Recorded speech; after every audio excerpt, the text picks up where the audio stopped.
All right, welcome back, everybody. We're diving deep today into the life of Charles Babe Barron, a guy who, well, kind of led a double life right in the heart of Chicago during, all that organized crime and political machine stuff. Chicago. Yeah, and we've got some excerpts here from his Wikipedia entry. And let me tell you, this is going to be a wild one. Can't wait. Okay, so get this. He owned a successful Ford dealership. Okay. But he was also a big shot in the Chicago outfit. Illegal gambling. So how does someone pull that off? Well, it's all about appearances. Appearances? Yeah, like maintaining this facade of being totally legitimate. It was a pretty common tactic back then for organized crime. So it's like a cover. Exactly. A cover. Having a successful business, it gave them a way to hide their illegal activities, and it helped them move, in those powerful circles without raising too many eyebrows. So it's not just about hiding the bad stuff. It's also about using the good stuff, the legit business, to gain influence. Bingo. It's about access and perception. Guys like Barron they could rub shoulders with, politicians, business leaders, even law enforcement sometimes, all while, running their criminal empire behind the scenes. And Barron, he was good at it. I mean, this guy wasn't just some car salesman. He was a brigadier general in the Illinois National Guard. Wow. Talk about a cover. Yeah, that's pretty impressive. A military leader, a successful businessman, and a major player in organized crime, all in one. Well, it really makes you wonder, how did he get to be so powerful in all these different worlds? Right. It's like it doesn't add up. Yeah. Well, we know he was like a protege of Jacob Arvey, who is this powerful Democratic Party ward boss in Chicago. And he was connected to other big names, too, like Dave Yaris and Lenny Patrick. Yeah. So for those of us who, aren't exactly experts on Chicago politics back then, what exactly was a ward boss and how much power did these guys really have? Well, think of it like this. The ward boss. He was like the king of his neighborhood. Yeah. He controlled everything from votes to jobs, even the police sometimes. They were the backbone of the political machine, the ones who got things done. Got things done. Meaning? Well, sometimes it was favors. Sometimes it was intimidation. And sometimes it was straight up corruption. So Barron, through his connection with Arvey, he had like a direct line into all this power and influence. Exactly. That connection probably gave him protection, opportunities, access to information that most people could only dream of. It's a textbook example of how organized crime used political connections to get what they wanted. And speaking of connections, there's also Barron's link to Patrick Hoy, who worked for General Dynamics, and had ties to Sidney Korshak. At Korshak, he was a notoriously influential guy. Oh, yeah. What's the significance of that General Dynamics connection? That's where things get really interesting. You see, General Dynamics, they were a major defense contractor. Defense contractor. So we're talking like military stuff. Exactly. Military stuff.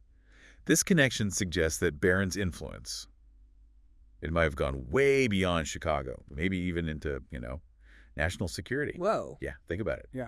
Rigged contracts, insider information, maybe even influence over military decisions. That's kind of scary. It is. Makes you wonder how deep this whole thing really went. And then there's the fact that this guy was arrested not once, but twice for murder. Oh, yeah, that's right. First in 1929, after a prize fight, when he shot and killed a bootlegger named James Walsh, and then again in 1933, accused of murdering Smiling Gus Winkler, a financier for the North Side Gang. That's some serious stuff. Those were definitely different times. 2 murders. And yet, never convicted in either case. It's hard not to think that his connections, his influence, played a part in those acquittals. It's certainly possible. The Chicago outfit, they had their hands in a lot of things, including the justice system. Witnesses could be intimidated. Evidence could disappear. Judges could be persuaded. So basically, money and power could buy you freedom, even from murder charges. In some cases, yeah. That was the reality back then. So we've got this complicated guy, a successful businessman, a military leader, and allegedly a cold-blooded killer. And he's seemingly operating with total impunity, all thanks to his powerful friends. It paints a pretty vivid picture of Chicago in that era, doesn't it? A city where the lines between legitimate business, politics, and organized crime were really blurry, where ambition and ruthlessness were often the keys to success. And we're just getting started with Barron's story. His appearance at the Kafer hearings in the 1950s, that put him right in the national spotlight, exposing his ties to guys like John Roselli, another top figure in the Chicago outfit, with connections to Hollywood, no less. Right, the K-5 hearings. Those were a real turning point. They showed everyone just how widespread organized crime was. Yeah. Across America. And it sparked a lot of public anger and calls for reform. So Barron, with all his secrets and connections, he's suddenly front-page news. I bet that made things pretty uncomfortable for him and his pals. I'd imagine so. So what did these hearings actually reveal about Barron's role in the Chicago outfit? They showed that he was more than just a local player. This guy was connected to some of the biggest names in organized crime, guys who operated on a national, even international level. And his connection to John Roselli, well, that suggests a link to Hollywood, a whole other world of glamour and power that was also deeply tied to the mob. So we're not just talking gambling and politics anymore. We're talking Hollywood, maybe even connections to Washington. This is getting deeper than I thought. So it's wild. This guy Barron, connected to all these powerful people, industries. We've got the Chicago politics, the alleged murders, even those hints about national security. It was a lot. But then the story takes like a total left turn. He ends up in pre-revolution Cuba. Cuba. Yeah, managing Meyer Lansky's casino, the Havana Riviera. Huh. That's interesting. You know, this move to Cuba back in the 50s, it really shows how things were changing for organized crime. How so? Well, Havana back then, it Yeah. was like the place to be. For gambling, it attracted the wealthy, the powerful, from all over the world. So instead of just, running things in Chicago, these guys like Barron and Lansky, they were going global. Exactly. They saw Havana as, well, it was a glamorous escape, but also a place where the rules were, let's say, a little looser. And the profits? Oh, the profits were huge. The Havana Riviera, under Barron's management, it became a symbol of that era. Hollywood stars, mob bosses, even international politicians. Wow, imagine that. Sinatra at the roulette wheel, mobsters making deals in those smoky back rooms, all under the Cuban sun. Yeah. Sounds like something out of a movie, doesn't it? It does. But then, of course, the Cuban Revolution happens in 1959. Yeah. And everything changes. What happened to Barron and the Havana Riviera? Castro, he shut down all the casinos. Makes sense. He saw them as, symbols of corruption, foreign influence. So guys like Barron, they had to adapt again. And he set his sights on, well, a new opportunity, Las Vegas. Las Vegas, of course. Yep. He became one of the first people to get a gaming license under that 1960 Gaming Control Act. That was the law that basically tried to make the casino industry in Nevada legitimate. Exactly. It aimed to attract legitimate investors and, try to weed out the mob's influence. But it sounds like guys like Barron, with all their connections and experience, they still managed to find a way in to the Las Vegas scene. Oh, they did. They were experts at navigating those shifting landscapes. And Barron, he landed right on his feet. He became the official greeter at the Sands Hotel and Casino. The Sands. That was run by another big name in organized crime, Joseph Doc Stacher. So even with all the changes, Barron always seemed to be right in the middle of things. Like he had a knack for it, staying close to the centers of power, no matter how the world of organized crime was changing. And being the greeter at the Sands, that must have put him in contact with a whole new cast of characters. Oh, absolutely. Hollywood celebrities, high rollers, and, of course, all the big players in the Las Vegas underworld. Yeah. It's amazing.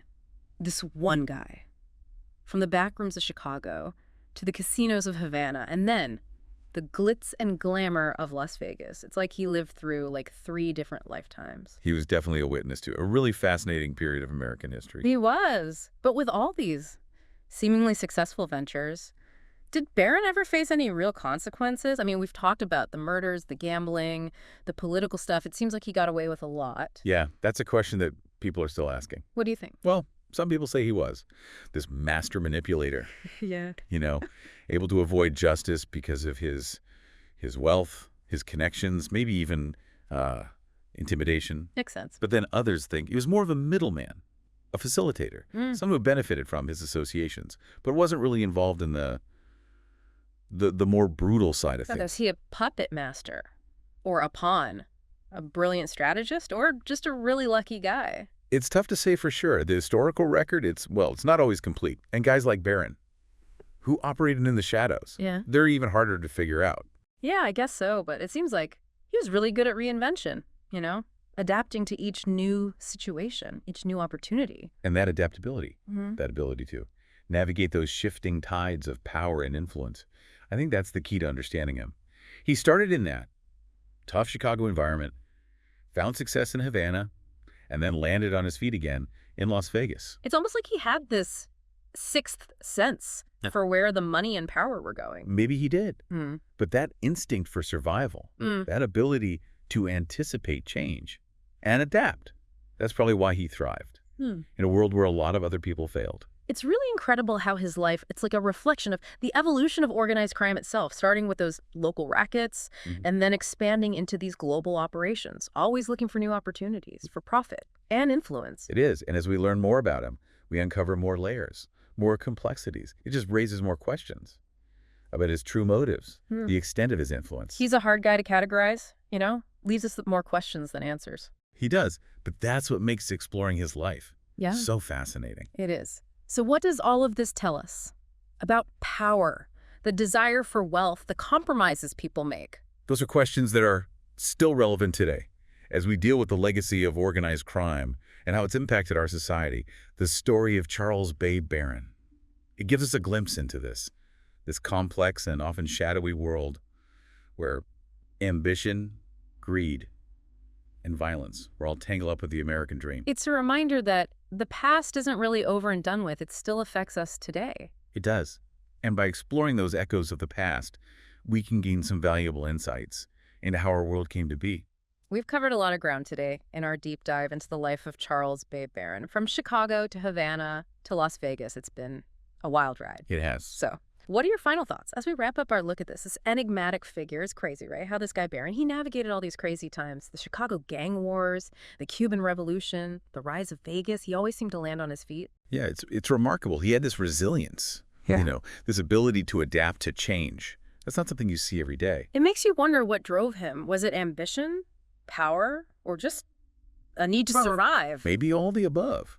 He was clearly a man with big goals, but he was also, practical. He knew how to use his connections, find the weak spots, and position himself for success, no matter what was happening around him. And let's not forget, this was a guy who wasn't afraid to get his hands dirty. We've talked about the murders, the gambling rings, all the political maneuvering. It seems like he crossed a lot of lines to get what he wanted. Yeah, his story definitely raises some questions about the price of success, the compromises we make, the lines we cross to achieve our goals. These are questions that, they go beyond organized crime. They apply to all of us. It's like that saying, the ends justify the means.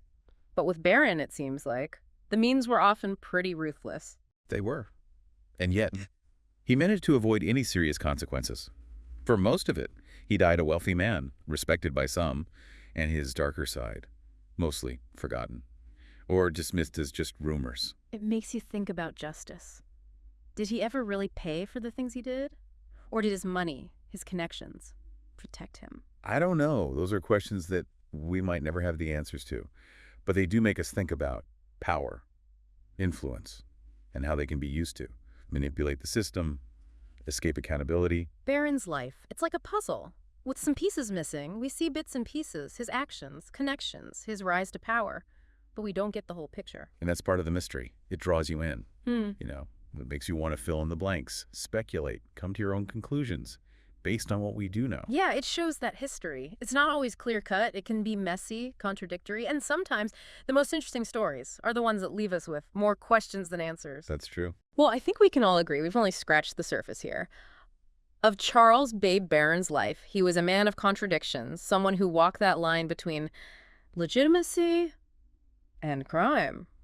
And his story, it continues to fascinate, intrigue. It does. He was a fascinating guy. But we got to leave it there for today. So to everyone listening, I encourage you to keep digging, learn more about organized crime, the history of gambling, the whole world of politics and power. That shaped 20th century America. It's a fascinating journey. It is. And as you explore, remember to question everything. Look for different perspectives. Embrace the complexity of history. Because sometimes the most important discoveries are the ones that challenge our assumptions, make us rethink what we thought we knew. Exactly. So keep exploring, keep asking questions, and keep diving deep. We'll be here, Yeah. ready for the next adventure.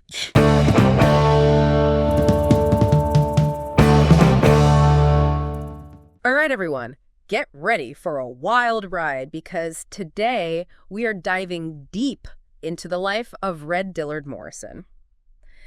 This guy's story, I mean, you sent over his wiki page, and it's like something straight out of Hollywood, Yeah.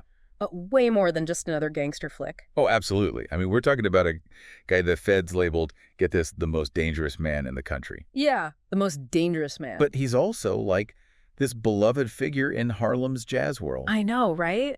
It's crazy. Total paradox. Total paradox. So, like, how does someone go from, small-time hustling to basically being the guy everyone's scared of? Right.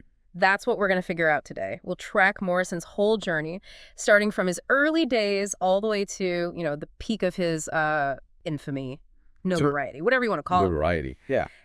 And trust me, there are going to be some seriously wild twists and turns along the way. Oh, yeah. No doubt about it. Especially those early years, you can practically see the ambition, like burning in this guy. Yeah. Arrives in New York from Alabama, 1937, just a teenager. Tries those, typical jobs to help out his family. But it's pretty obvious pretty quickly that he's not going to be satisfied with the ordinary. It's not even just that he, turns to crime. It's how he does it, right? Exactly. This guy's not messing around with petty stuff. He goes straight for, the big fish, robbing craps players, those numbers runners, which, by the way, for anyone who doesn't know, that was basically the illegal lottery back then. Exactly.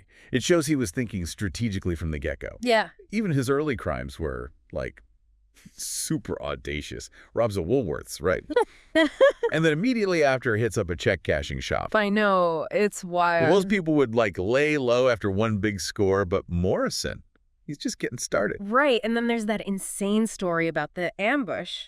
Oh, He yeah. gets shot in the leg, right? Mm-hmm. And instead of, dealing with the wound, he chases the gunmen back to their car. It's insane. What kind of toughness is that? Well, that incident became legendary in Harlem. And it's not just about, physical toughness. Yeah. It's about sending a message. Yeah. This is the kind of guy you're dealing with. Right. Don't even think about crossing him. It's this pattern we see over and over again with those who rise to power in that world, establishing dominance through, sheer force of will. And that fear, that definitely played a big part in his rise, right? People were too scared to testify against him. Charges got dropped left and right. Oh, absolutely. Control through fear. He was practically untouchable. Morrison understood that. The power of a reputation, of making sure everyone knew what would happen if they crossed him. Yeah. And, that kind of control allowed him to operate with, this freedom that was almost unheard of, especially for a black man in that era. Yeah, that's true. So he's building this rep, making a name for himself, and that's when he meets Big Joe Richards. Oh, yeah. Now, this guy, he's a bit of a mystery, right? A real enigma. Big Joe. He controlled a massive network, but always from behind the scenes, never out in the open. For Morrison, this was like a masterclass in organized crime. Oh, yeah. He learned from the best. He became Big Joe's right-hand man. Right. But, like we see in so many of these partnerships, things go south. Yeah, that happens. Morrison splits from Big Joe, and that's when his ambition goes into overdrive. He decides to get into the heroin trade, and not just any heroin. He goes directly to the source, Lucky Luciano. Talk about a power move. Luciano was running heroin from Turkey through Sicily into the U.S., a major, major player in the post-war drug scene. For Morrison to buy from him directly, it launched him into the big leagues. That's cutting out, all the middlemen, right? Absolutely. But it's not just drugs, is it? This guy, he's got his hands in everything, pimping, throwing these legendary parties, living the high life, and his name is spreading everywhere, for better or worse. Yeah, for better or worse, he was a force to be reckoned with. Yeah. A true kingpin. But, that kind of notoriety, it always attracts attention. Right. And for Morrison, that attention was about to change everything. Okay, so we were saying how Morrison's name was everywhere, good and bad. That kind of spotlight, though, that's got to make you a target, right? You would think, right. But it wasn't rival gangs, wasn't even the local cops who really took Morrison down. Oh, wow. So who was it then? It was a federal agent, undercover, managed to, worm his way into that whole Harlem drug scene. Whoa. That's going deep undercover. So what happens? They, set him up, a sting operation or something. Exactly. 1950, nail Morrison on drug trafficking charges, 5 years in federal prison. Big blow to his operation. 5 years, right when you're on top. I bet that hurt more than any rival ever could. What was so important about that Turkish heroin connection, though? Sounds like something out of a spy movie. It was a big deal. This is, right after World War II. Global drug trade's in flux. Turkey becomes this major heroin supplier. And guys like Lucky Luciano, they're right there to capitalize. Yeah. Morrison getting busted, it wasn't just about him. Yeah. It exposed this whole network the authorities were just starting to figure out. So he's in prison, labeled the most dangerous man. You'd figure that's the end, right? Curtain closes, roll credits. Yeah, you'd think. But it's not. And this is where it gets really interesting, because even locked up, Morrison's got this whole other side, this deep connection to the jazz scene. Yeah, it's one of those things that makes Morrison's story so fascinating. Feds see a ruthless criminal. Jazz community. They see a friend, a patron of the arts, genuine lover of the music. All right, got to hear more. What kind of connections are we talking about here? Spill the tea. Okay, picture this. Billy Eckstine, Sarah Vaughan, two of the biggest names in jazz. They visit Morrison, and get this, perform for him while he's doing time at Otisville. No way. Really? Yeah. That's wild. Speaks volumes about the guy, you know? What kind of pull he had. Even in prison, these legendary musicians are coming to him. Doesn't stop there. After he's released in '55, Morrison's a regular at all the big clubs. Birdland, Savoy, Minton's, hanging out with Charlie Parker, Dizzy Gillespie, Thelonious Monk. Wow, imagine those conversations in those smoky clubs. Did anyone ever, encourage him to go straight, use those connections, become a manager or something? You know, it's funny. There were times, thought about getting into real estate, even considered opening a dry cleaning business. But for Morrison, that pull back to the underworld, it was strong. And tragically, it was a personal loss that kind of sealed his fate. Oh, yeah, the tragedy. Things get dark here, don't they? They do. His wife, only 33 years old, dies suddenly. Allergic reaction to penicillin, just devastating. Morrison turns to cocaine, spirals into grief. And yeah, the music offered some solace, but it wasn't enough to keep him from those old habits. So the most dangerous man, the guy who scared everyone, it's heartbreak that really brings him down. Not a rival, not the law. It's a reminder, isn't it? Even the toughest guys, they're still human underneath it all. Yeah. And that vulnerability, that's what leads to his downfall. More shootouts, bar fights, than another drug deal orchestrated by, guess who, another undercover federal agent. 10 years this time. 10 years. Man, what a life. Feels like he almost had a chance to break free, but that pull, those demons. It's that age-old question, isn't it? Nature versus nurture. How much control do we really have? Morrison's life is like a case study in that. Yeah. Even back in prison, that connection to the jazz world, it's still there. It is. Eckstein and Vaughan, they still visit. And when Sonny Payne, the drummer who played with Count Basie and Harry James, passes away, Morrison sends $1,000 from prison to help with the funeral. Wow. These jazz legends, sticking by a convicted felon, makes you wonder what it was about him, you know? What drew people in despite everything? He was a man of contradictions, that's for sure. Ruthless one minute, incredibly generous the next. There was something about him, a charisma, that went beyond his past. It's fascinating. Do we know if he ever, expressed regret for the choices he made, the path he took? Sadly, no. The historical record's pretty silent on his inner thoughts. What we do know is that after his release in '74, he goes to Los Angeles and, get this, even pushing 60, gets back into the drug game. Old habits die hard, I guess. But even out in LA, he's still supporting musicians. That generosity, that tie to the music, it never went away. It's a testament to his complexity. Here's a guy who lived in the shadows, surrounded by violence, but found something real in the beauty of jazz. It's a reminder that even in the darkest places, that human spark, it can still exist. That's deep, man. So what ultimately happens to Red Dillard Morrison? Does he find peace? Well, in '79, another blow. Girlfriend testifies against him, ends up back in prison on drug charges. Feels like that cycle he was trapped in, it finally caught up for good. Almost Shakespearean, you know? A guy who could have been anything but his choices, his circumstance. And in the final twist, right? The guy who survives countless shootouts, dangerous situations, ends up succumbing to something completely different. Red Dillard Morrison dies of bladder cancer in prison, 1989. He was 69 years old. Man, what a story. I feel like we've just scratched the surface of Red Dillard Morrison's life, but it's been a ride. Harlem kingpin, jazz enthusiast. His life was full of contradictions, challenges, and, tragedy. It's a reminder, history's made up of individuals, each with their own unique experiences. And sometimes those experiences lead to a life that defies easy labels, a life that leaves you with more questions than answers. That's a great way to put it. We've explored his rise in the Harlem underworld, his notoriety, those surprising connections to jazz. But the true legacy of Red Dillard Morrison, it's complex, a puzzle for anyone fascinated by, the underbelly of American history. And for you listening, it might make you think, what makes a man dangerous? Is it the choices, the circumstances, or something deeper? What about redemption? Does that play a role in a life like this? Those are questions worth pondering. Absolutely. Food for thought for sure. And on that note, I think we've reached the end of our deep dive into the world of Red Dillard Morrison. It's so easy to just focus on, like, the crazy parts of Morrison's life, the violence, the whole most dangerous man thing. But there's this whole bigger picture we got to consider, too. Oh, for sure. You can't just look at Morrison without thinking about, like, what's happening around him, right? This is the Depression era, organized crimes exploding, racial tensions are through the roof. It all plays into his story. Totally. I mean, being a black man in America back then, especially in a place like Harlem, opportunity, danger, it was all kind of mixed up together, wasn't it? Absolutely. And Morrison, he navigated all that with, like, this crazy mix of ambition, ruthlessness, and, well, you got to admit, he had charisma. Even people who were terrified of him had to respect the guy. Makes you wonder, what if he'd been born, like, in a different time, different circumstances? Would he have gone down a different path, or was this just, like, his destiny? That's the question, isn't it? Nature versus nurture. It's a debate people are still having, Yeah.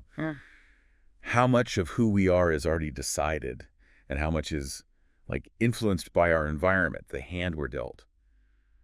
Morrison's life is almost like an example of that whole struggle. It's like he was going to be a legend no matter what. Even today, in Harlem, his name still means something. A reminder of this time when gangsters and jazz musicians were hanging out together, and the American dream was this. Like, this promise that was right there, but so hard to actually reach. And that's the power of Morrison's story, I think. It reminds us that history is made up of people, real people, each with their own choices, their own experiences that have a ripple effect. It makes you look past the headlines, makes you think about how complicated human nature really is and how individual choices play into, like, the bigger story of history. So true. And for everyone listening, thinking about Morrison's life, does it make you question what dangerous really even means? Is it the actions, the circumstances, or something deeper? What about redemption? Does that have a place in a story like this? A lot to think about there, for sure. Absolutely. It's easy to judge when you're on the outside looking in, but when you dive into a life this complex, this full of contradictions, it makes you question your own ideas about good and evil, success and failure. That's what makes these deep dives so cool, I think. We get past the surface level, past the simple story, and find all this nuance and complexity that makes us think differently about the world, and maybe even ourselves. Exactly. Because in the end, it's not just about knowing the facts, it's about understanding the forces that shaped a person, the choices they made, and the impact those choices have, even long after they're gone. And who knows, maybe by understanding a life as unusual as Red Dillard Morrison's, we can understand a little bit more about what it means to be human. Well said. Well, folks, that brings us to the end of our deep dive into the world of Red Dillard Morrison. A life lived on the edge, a man of contradictions, a legend whose story still fascinates and makes us think, even all these years later. Until next time, keep exploring, keep asking questions, and as always, keep diving deep.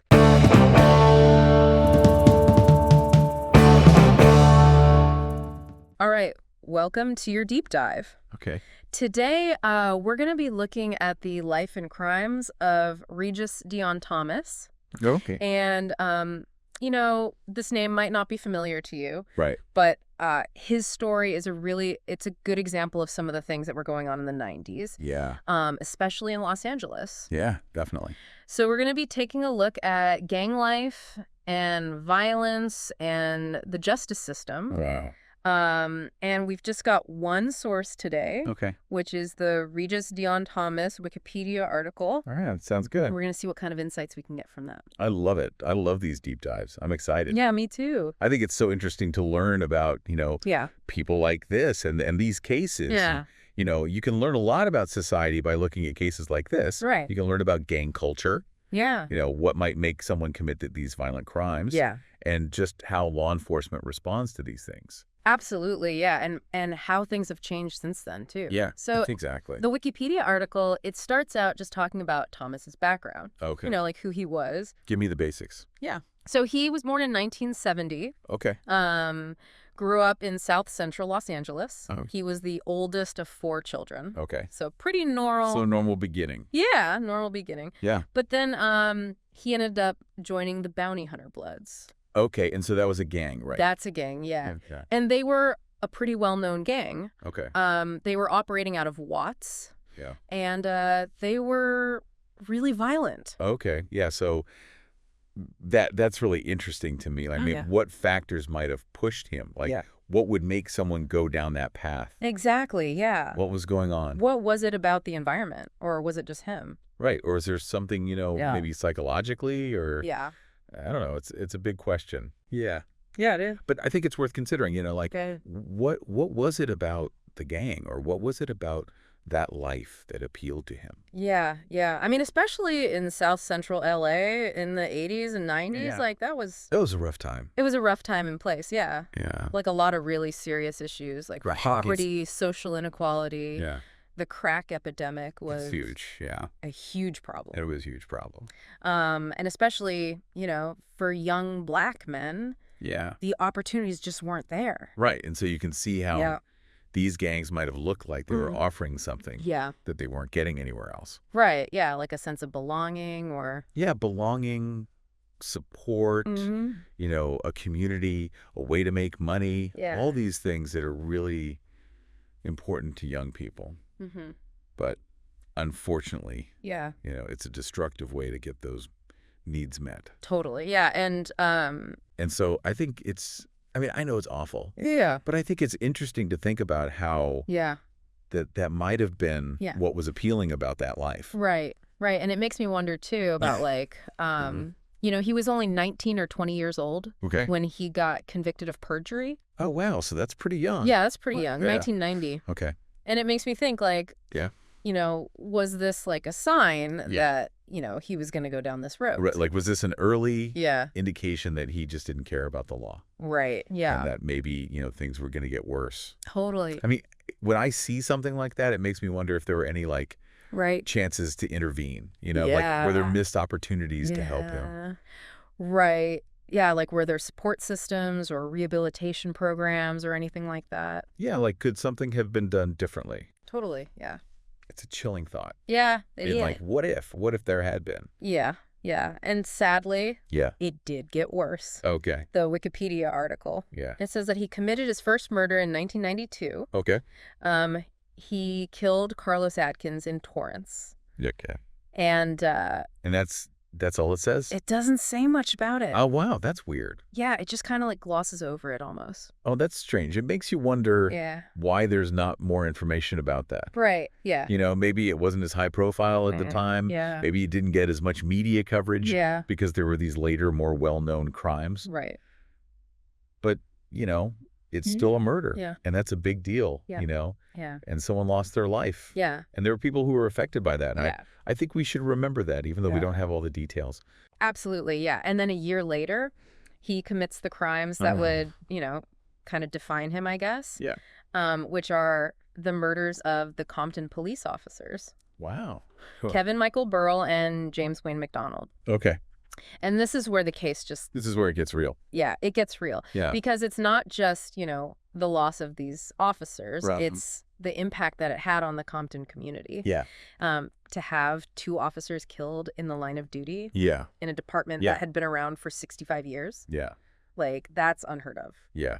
That's crazy. Yeah. So That's- it was a late night Okay. in February 1993. Okay.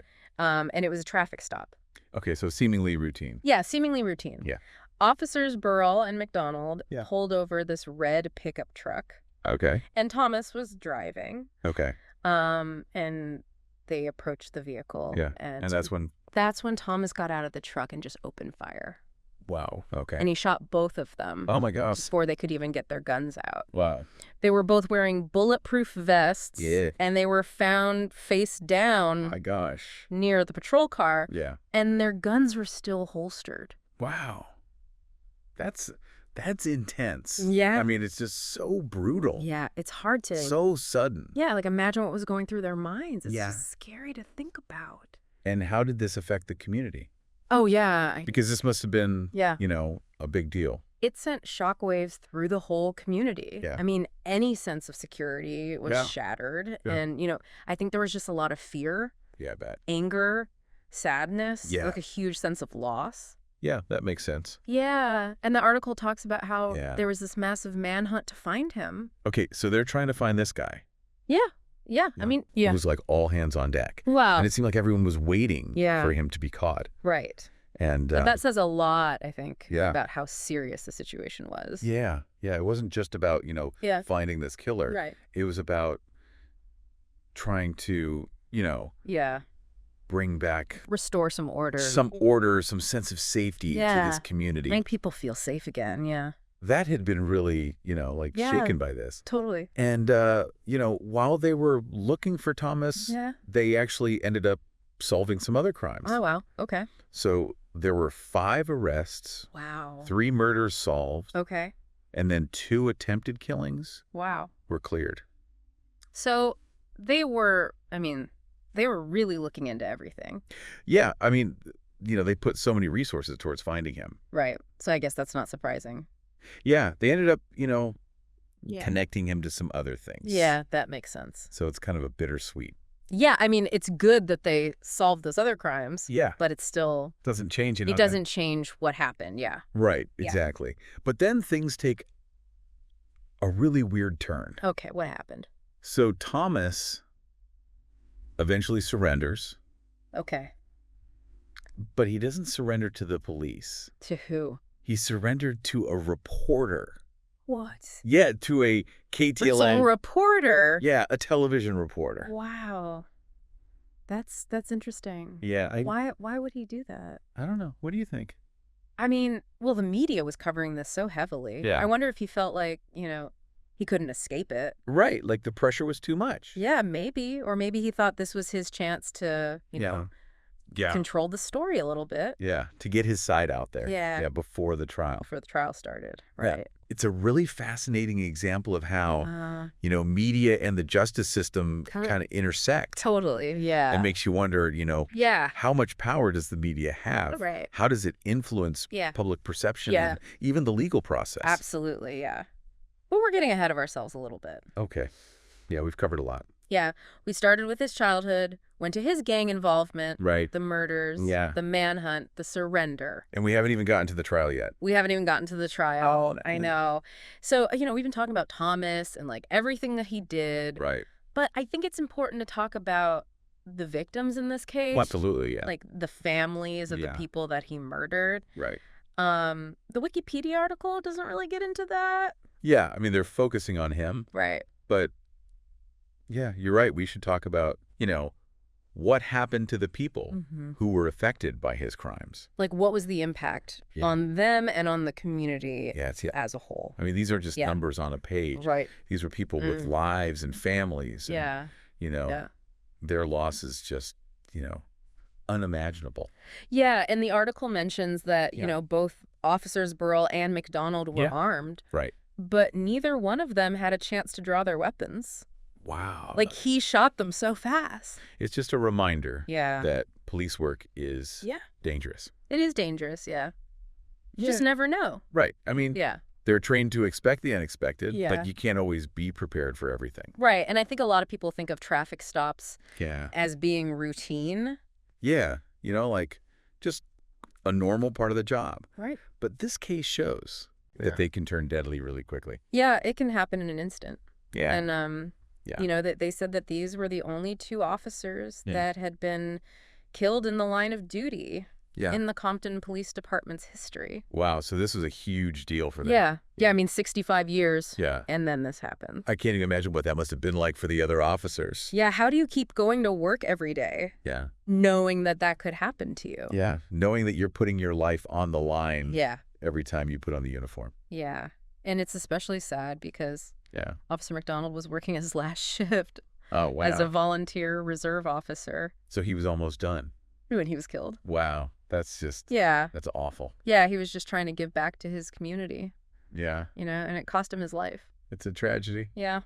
There's also this part in the article that says neither one of the officers Right. had reported the traffic stop to dispatch. Oh, okay. And they didn't request a background check on the Yeah. license plates Okay. of the truck either. They didn't know who they were dealing with. Yeah. And I was wondering, how common was that back then? It was the early 90s. So, Yeah. technology was different. Yeah. It wasn't unusual for officers to make a traffic stop and not Right. immediately call it in, Right. especially if it seemed like a routine thing. Yeah, okay. They probably thought they were just Yeah. saving time Right. by not doing all that paperwork. Right. But looking back now, you Yeah. know, it's like, could that have played a role Yeah, that's a good question. in what happened? Like, if they had run a background check, Right. they would have seen Yeah. that Thomas had that prior conviction Yeah. for perjury. Right. And maybe they would have approached the stop differently. Yeah. Maybe they would have been more cautious. Yeah, maybe.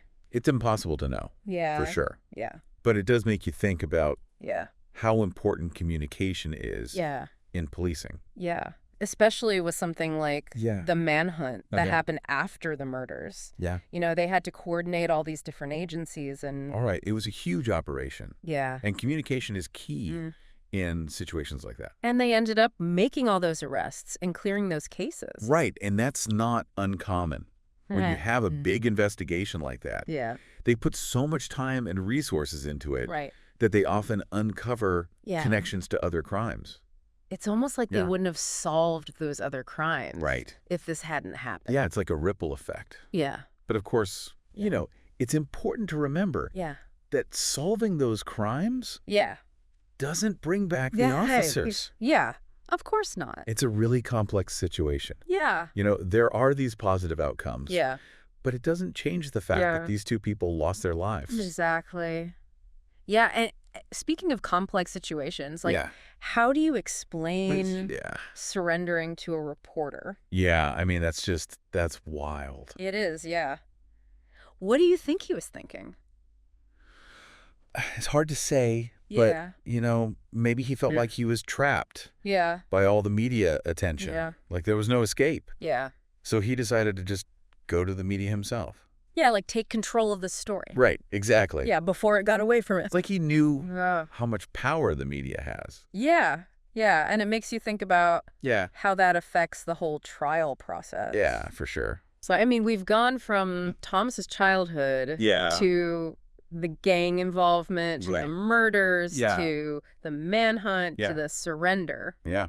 And now we got to talk about the trial. And now we got to talk about the trial. All right, so we're back. Okay. And we're ready to talk about what happened after that crazy surrender. Right. Yeah, the trial. Yeah. So what can you tell me about that? Well, one thing that I thought was interesting Okay. was just how fast everything happened. Okay. So he was arrested in April of 93, Yeah. and then a little over a year later, Okay. in August of 95, Wow. he was found guilty Yep. of all 3 murders Okay. and sentenced to death. Wow, that's pretty quick. Yeah, it is, especially Yeah. for a case like this. Right. I mean, you know, Yeah. death penalty cases, Yeah. they usually take a long time. Yeah. There's all these appeals, Yeah. multiple trials sometimes. Yeah. But it seems like in Thomas's case, Yeah. the evidence was pretty clear, Okay. and the defense just couldn't really dispute yeah. it, Gotcha. you know? So, And then the article says he's currently on death row okay. at San Quentin. Right. So this is where it gets Yeah. kind of complicated. Yeah. Because, Yeah. you know, the death penalty is Yeah. just this whole other issue. It is, And yeah. California, it's like Yeah. they have the most people on death row Okay. in the whole country, Wow. but they almost never execute anyone. Oh, wow. It's, That's interesting. yeah. So, Yeah. So what do you think is going to happen with him? Well, I mean, it's really hard to say. Yeah. There are so many legal things Yeah. that could happen. Yeah. You know, appeals, stays of execution. Yeah. And plus there's this whole movement Yeah. to get rid of the death penalty Yeah. completely in California. Yeah. So who knows? Right. Yeah. Things could change. Yeah. Like, well, he's on death row. And I mean, that's what's crazy about these deep dives. Yeah. Is that, like, Yeah. we started with this Wikipedia article where Right. we've talked about Yeah. gangs and murders and the media. Yeah. And now we're talking about the death penalty. And the justice system. Yeah. Yeah. And there's still. Right. Like it just keeps going. Yeah. And it makes you think about Yeah. all these big questions. Yeah. And for me, like, the big question is, like, Yeah. what could have been done Yeah. to prevent all of this? Right. Like, was there any way Yeah. to stop him Yeah. from going down this path? Like, were there missed opportunities? Yeah. Like, what if someone had intervened? Yeah. Or what if he had gotten help? Yeah. Or what if the system had been different? Yeah. You know, these are questions that I think everyone's asking, Right. especially in communities Yeah. where violence is a problem. Yeah. So I don't have the answers. But I think it's good to think about these things Yeah. I agree. because if we can understand Yeah. what causes violence Yeah. and how the justice system works, Yeah. then maybe Yeah. we can start to find some solutions. Absolutely. So yeah, I think Yeah. that's the point of these deep dives. Yeah. And I hope our listener You know, found this one Yeah, insightful and interesting. I hope so. And maybe it'll make you think about things a little differently. And if you want to learn more, Yeah. go out and do some research. Yeah, absolutely. There's so much information out there. Yeah. And this deep dive was created just for you. That's right. So thanks for joining us.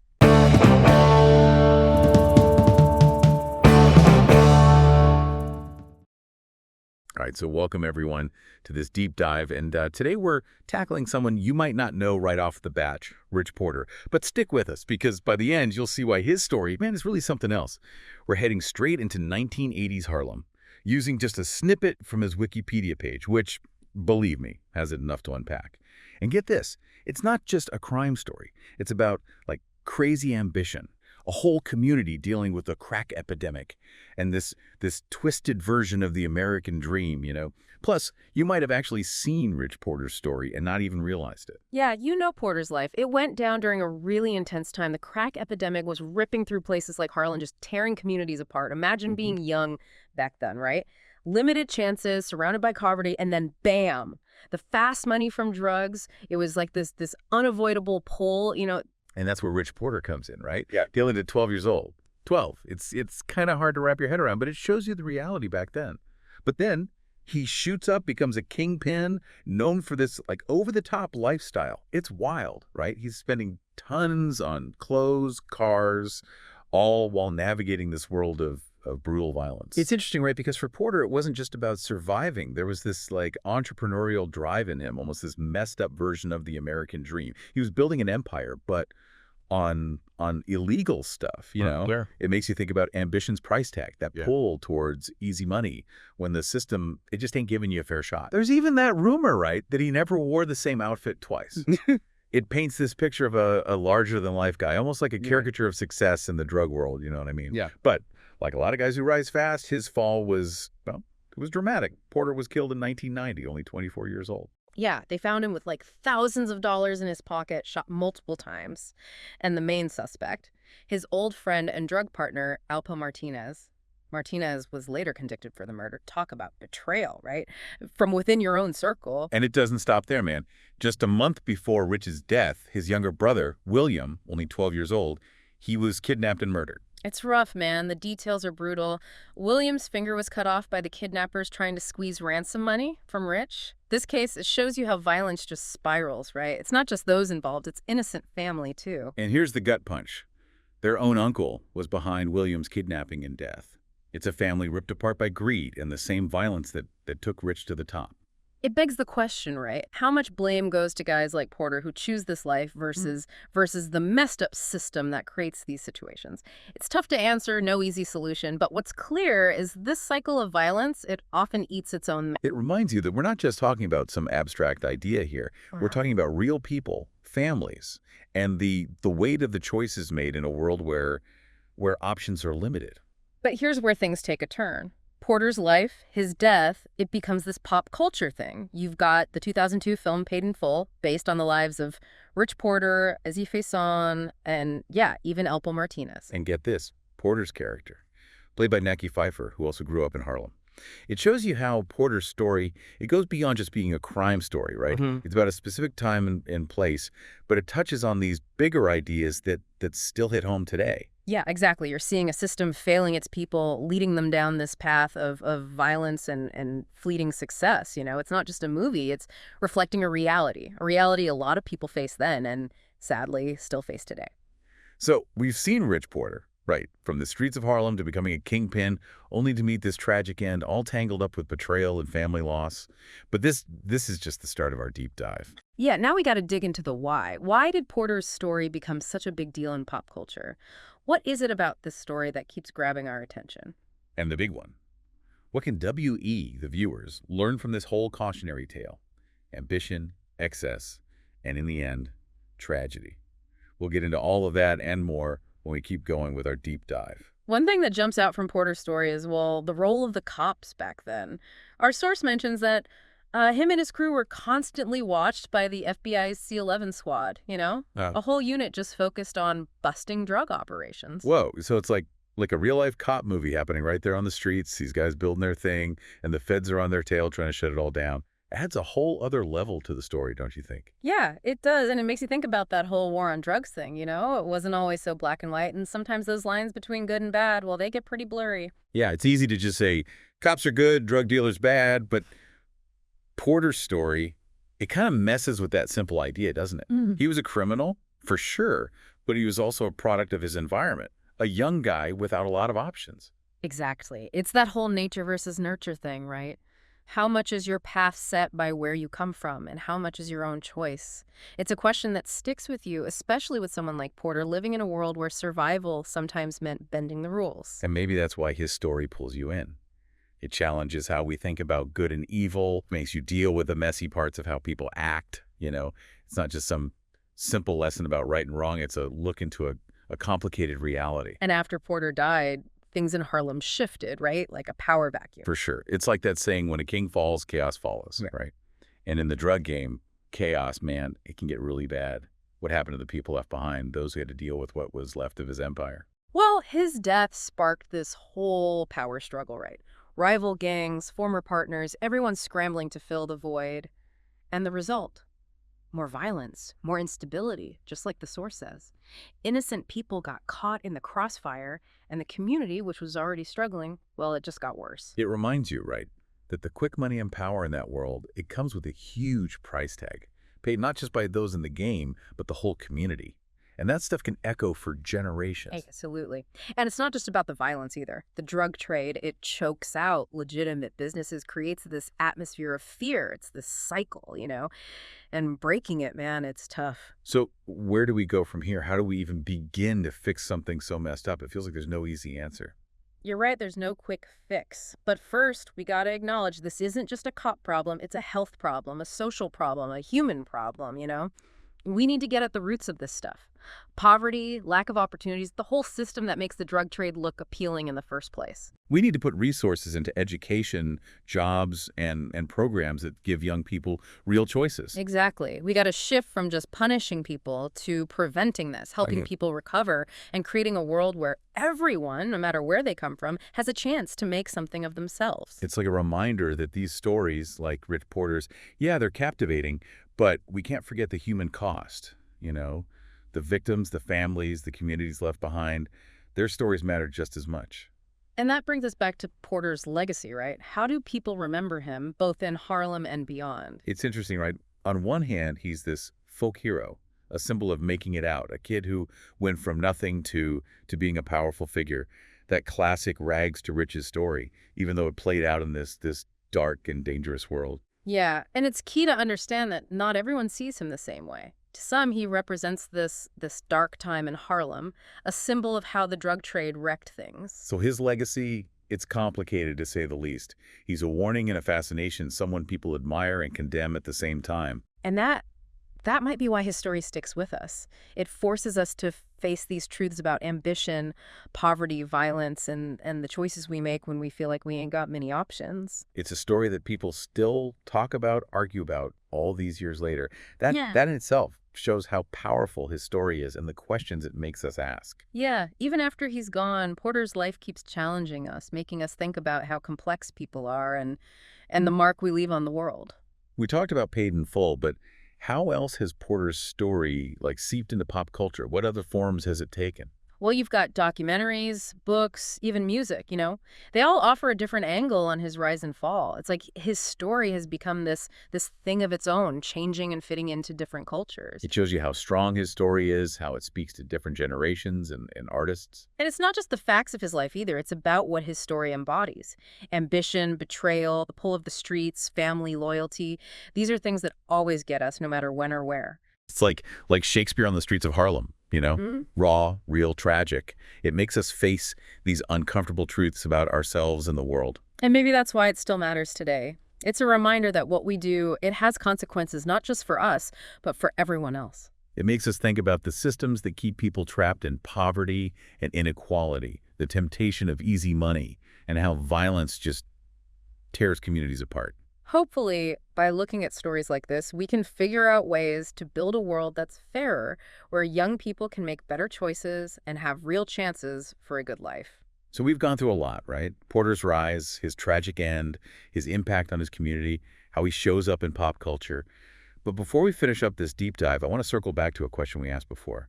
What does Rich Porter's story tell us about chasing the American dream and what some people will do to get it? That's the big question, right? Porter's life, in a lot of ways, it's like a messed up reflection of the American dream. He escaped poverty, got rich and famous, but the cost, man, it was unbearable. Like, it's almost as if he achieved the American dream, but in this twisted, self-destructive way. And that's what's so sad. He was ambitious, driven, had that hustle, but all that went down a road that ended with violence, betrayal, and his own death. Makes you wonder, what if he had had different chances? What if he wasn't caught in that drug world? Would things have turned out differently? We'll never know for sure. But what Porter's story shows is that chasing the American dream can have two sides. It can push you to do great things, but it can also lead to bad choices, especially when the world ain't fair and opportunities are hard to come by. It reminds us that we need to build a world where everyone has a real shot at that dream, not just a few lucky ones. A world where success isn't just about money and stuff. Yeah, it's about a world where young people like Rich Porter have the tools and chances to actually make it, to reach their goals in a good way, and build a better future for themselves and their communities. So we've covered Rich Porter's life, death, and how he's remembered. But what about those he left behind? What happened to his family, his friends, the people he was close to? That's where it gets even tougher. Porter's death and the murder of his brother, it left this huge hole in the lives of those who cared about them. It's easy to focus on the dramatic parts of his story, the crime, the violence, the money. But behind all that, there were real people whose lives were shattered, people who had to pick up the pieces. His mother, Velma Porter, she went through something unimaginable, losing two sons so close together. It's a level of pain that's hard to grasp. And his kids, Yeah. growing up without their father, carrying the weight of his name, the good and the bad. It shows that someone like Rich Porter, his impact goes way beyond what he did. The effects of his life and his death, they still reach those closest to him. It's a story about family, loyalty, and those bonds that stay with us even when things fall apart. It makes us look past the drug lord image and see the real people whose lives were changed forever because of his choices.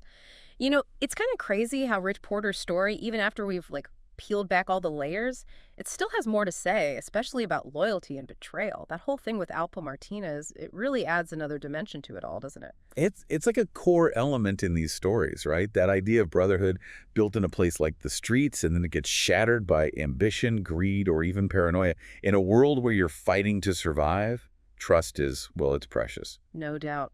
Porter's life shows how messed up that whole loyalty thing gets in the criminal world. I mean, these were young guys living by their own rules, rules that could change in a heartbeat. It's almost like those old Shakespeare tragedies, right?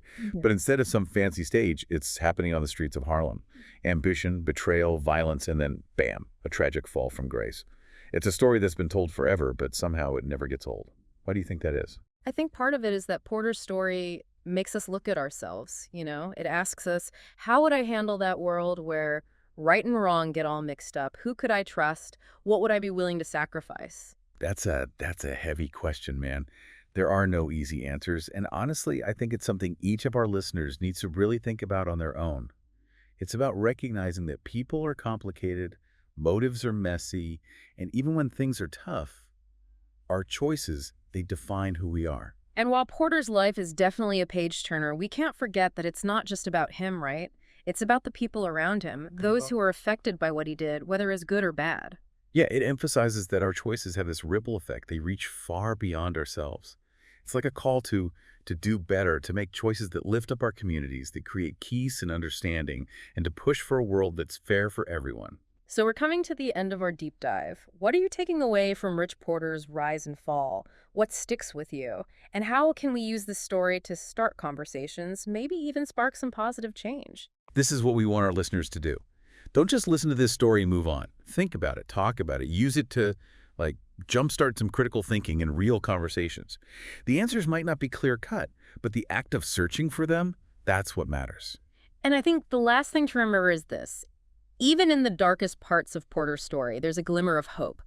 We can change things, break free from those cycles of violence and despair, and create a world where young people have real opportunities to flourish. Thanks for joining us on this journey into the life and legacy of Rich Porter. We'll be back with another deep dive soon.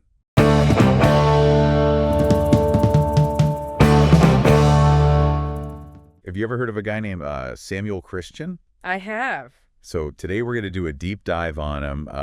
Kind of fascinating guy, really. Absolutely. He's connected to the Philadelphia Black Mafia, Yeah. the Nation of Islam, and he was even on the FBI's most wanted list. Wow. Yeah, so we're going to be working with an excerpt from his Wikipedia page, and we'll see what we can find. Sounds good. All right, so looks like he was born in Philly back in 1939.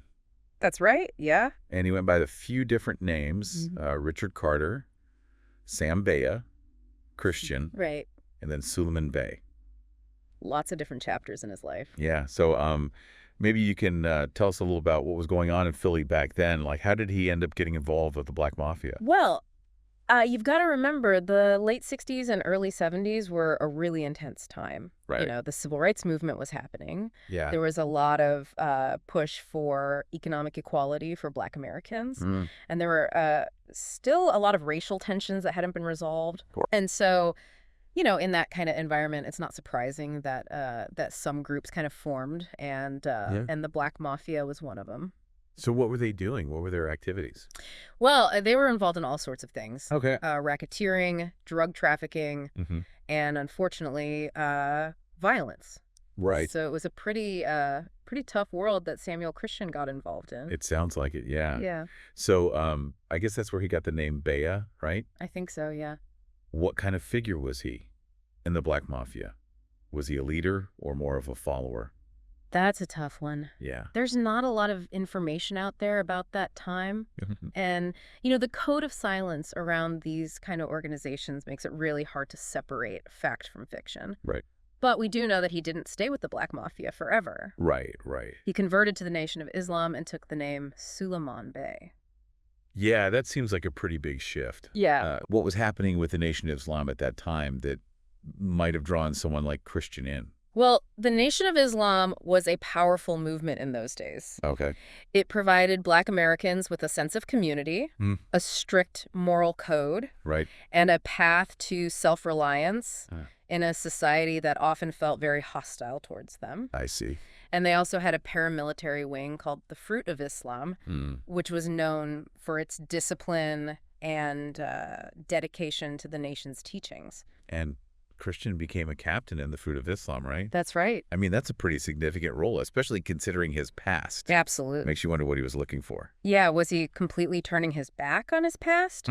Or was he maybe looking for something similar? Yeah, like structure, leadership. Maybe even a form of power. Right, but in a different way. Exactly. So it's this weird kind of contrast, right? Going from the shadows of the Black Mafia to this very public and disciplined religious organization. It's an interesting juxtaposition. So what happened next? Well, in 1972, he was accused of murdering a man named Tyrone Fat Ty Palmer. And then just a year later, he was accused of another murder, this time Major Coxon. Wow. Yeah, and there were also some other people shot at the scene of that murder, but no witnesses were willing to testify against him. Okay. So he was never actually convicted of either murder. But still, those accusations landed him on the FBI's most wanted list. Exactly. He was the 321st person added to the list. Wow, what must that have been like being a fugitive? It must have been a really tough time. Always looking over his shoulder. Right, for your isolation. Yeah. Who knows, maybe he even continued to follow the discipline of the Fruit of Islam during that time. Maybe. We can only speculate. Yeah, well, he eventually ended up back in Philly. Yeah. And died there in 2016 at the age of 76. That's right. So when you look back at his life, it's just amazing, all these different things. You know, the Black Mafia, the Nation of Islam, becoming a fugitive. What stands out to you the most? I think what's really interesting is that Samuel Christian's story isn't just about him. Okay. It's a window into a really turbulent period of American history. Yeah. He was caught in the middle of all of these different forces, you know, race, religion, crime. Right. And the choices that he made, I think, reflect how complicated that time was. It's a really complex story. It is. And I think it challenges us to look beyond easy labels and really think about all the things that shape a person's life. I agree with that. I think it's easy to judge people based on, you know, a few headlines. Sure. But when you really dig into their story, you start to see the bigger picture. Absolutely. Well, this has been really fascinating. Thanks for joining me today. Thanks for having me. I hope everyone listening will take some time to think about Samuel Christian's story and what it might tell us about our own lives and the choices we make. I hope so, too. Thanks for listening, everyone. Bye.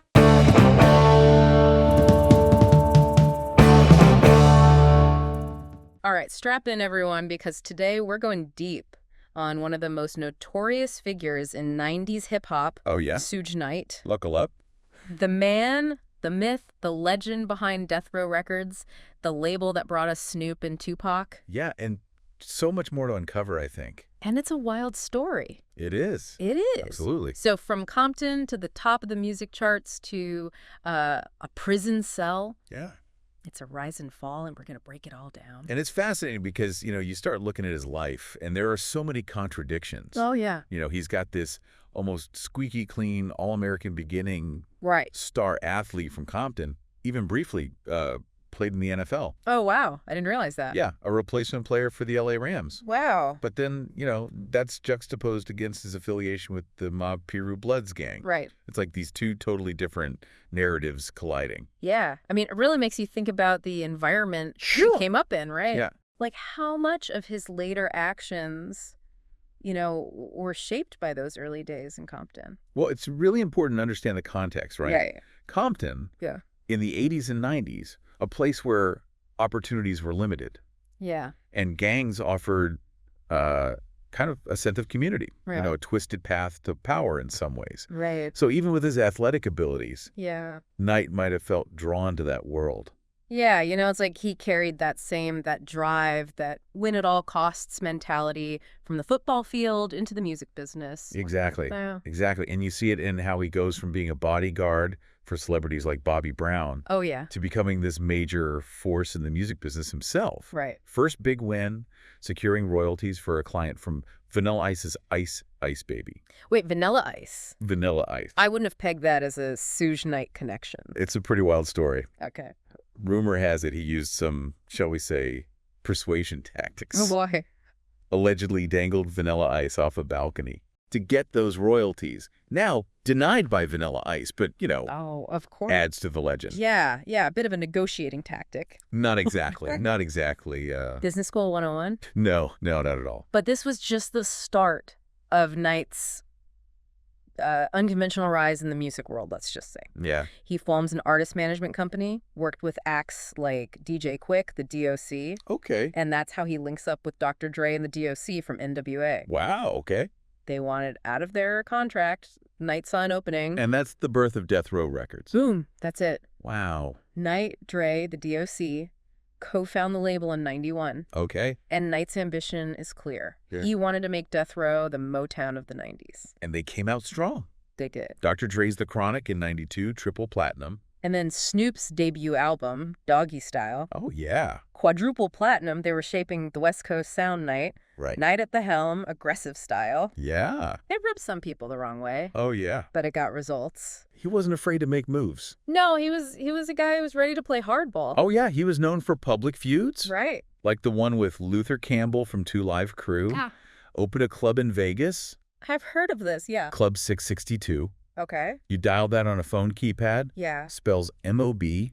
Not even trying to hide it. A very public nod to his gang ties. Yeah.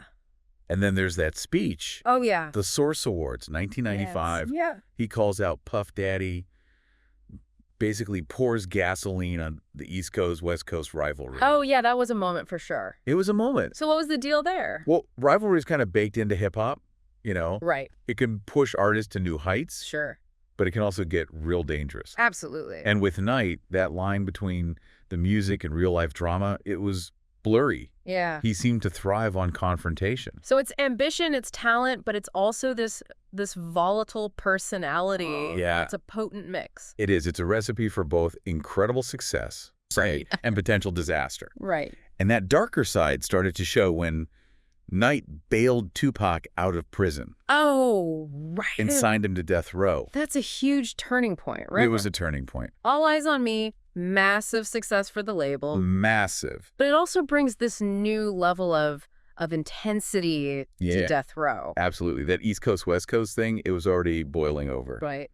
And now you have Tupac, one of the most outspoken and controversial rappers, Yeah. aligned with Knight, a figure increasingly tied to violence. But even before the tragedy that comes later, there were signs of trouble brewing at death row. Uh-huh. Dr. Dre, the musical mastermind behind their sound, Yeah. leaves in '96. Huge loss. What do you think that meant for the label? It was more than just losing his musical talent, Right. Dre seemed to be a calming influence on Knight. Okay. His exit was a bad omen. Yeah. Things were going downhill. The future was uncertain. And tragically, things were about to get a whole lot worse. Yeah. September of that year, 96. Tupac is shot in Vegas. It's a story shrouded in mystery. Oh, yeah? Conspiracy theories abound, and Knight's name is mentioned in a lot of them. Of course, yeah. Now, to be clear, he was never charged in connection with Tupac's death. Right. But their close relationship, Right. the fact that Knight was in the car when it happened, Yeah. that whole atmosphere of violence around death row, Yeah. it fueled speculation Oh, absolutely. about his possible involvement. So, what are some of the main theories that have been floating around all these years? Well, one theory focuses on the drive-by itself. Okay. As, another chapter in the East Coast-West Coast feud. Right. Another theory zeroes in on a fight that happened earlier that night Okay. between Tupac and a Crip gang member, Okay. suggesting a revenge motive. Got it. And then there's the theory that someone within death row itself might have orchestrated the hit, Wow. possibly even Knight. Yeah, that's a dark one. It is, and this theory gained traction after former death row artists, including Snoop Dogg, publicly accused Knight of being involved. Right. But again, these are accusations, not proven facts. Right. It's a murky situation. It really is. We may never know the full truth, Yeah. but one thing's clear. Tupac's death was a turning point for death row. Yeah. It marked the beginning of the end for the label. They'd lost Dr. Dre. Now their biggest star was gone. Yeah. The violence that had always been there in the background. Yeah. Now took center stage, Yeah. and it tarnished death row's image. And of course, Knight was facing his own growing list of legal problems. Oh, yeah, absolutely. It's like his life was this tangled web of legal battles, and you start to see this pattern emerge. It really is, and unfortunately, it's a cycle that's all too common, Yeah. Early on, in '95, Knight gets convicted of assault, Right. put on probation for 5 years, but then just before Tupac's shooting, he's involved in this brutal beating with his entourage, and that lands him a 9-year prison sentence Wow. for violating his probation. So he's incarcerated during those crucial years when death row is falling apart. Yeah. Do you think that played a role in the label's fate? It's hard to say for sure, but being absent from a company like death row, especially with all the controversy, Right. probably didn't help. He gets out of prison in 2001, but it seems like he just couldn't stay out of trouble. Yeah, it was almost like a revolving door parole violation in 2003, back to prison. Right. The feud with Snoop Dogg, police crack down on the mob Piru Bloods. It's like those gang ties, that world kept pulling him back in. Yeah, and it wasn't just gang-related stuff. There was Yeah. that fight outside a Hollywood nightclub, the lawsuit against Kanye West over a shooting at a party. That Kanye West lawsuit's an interesting one. Yeah. It shows how Knight moved in these different circles. Right. It's a reminder that his life wasn't just street-level stuff. Right. He was a player in the music industry. Right. Entangled with celebrities and these high-profile events. Yeah, a lot of worlds colliding there. Absolutely. Did things settle down at all for him in the 2010s? Not even close. Okay. Another fight in Arizona, arrest for cannabis possession. Okay. And then the big one. 2014, he's shot 6 times at a Chris Brown party. 6 times. That's unbelievable. He survived, but it shows you the kind of danger that seemed to follow Knight. Yeah. He was a target, but he was also drawn to these situations. Right. It's hard to say. Yeah. Which was If weird. that wasn't all, later that year arrested again, this time with Cat Williams, for allegedly stealing a camera from a paparazzi photographer. Yeah, it's almost comical when you consider everything else. Right. But it highlights how chaotic and unpredictable his life had become. Right. So all this leads up to 2015, the incident that ultimately put him back in prison for good. Right. Hit and run. That's where it all came crashing down. He hit 2 men with his car, killing one, Terry Carter, and seriously injuring the other, Khalees Sloan. Yeah, a fatal hit and run in Compton. And the security footage seemed pretty damning. Oh, yeah. He claimed self-defense, but it was hard to see it that way. Right.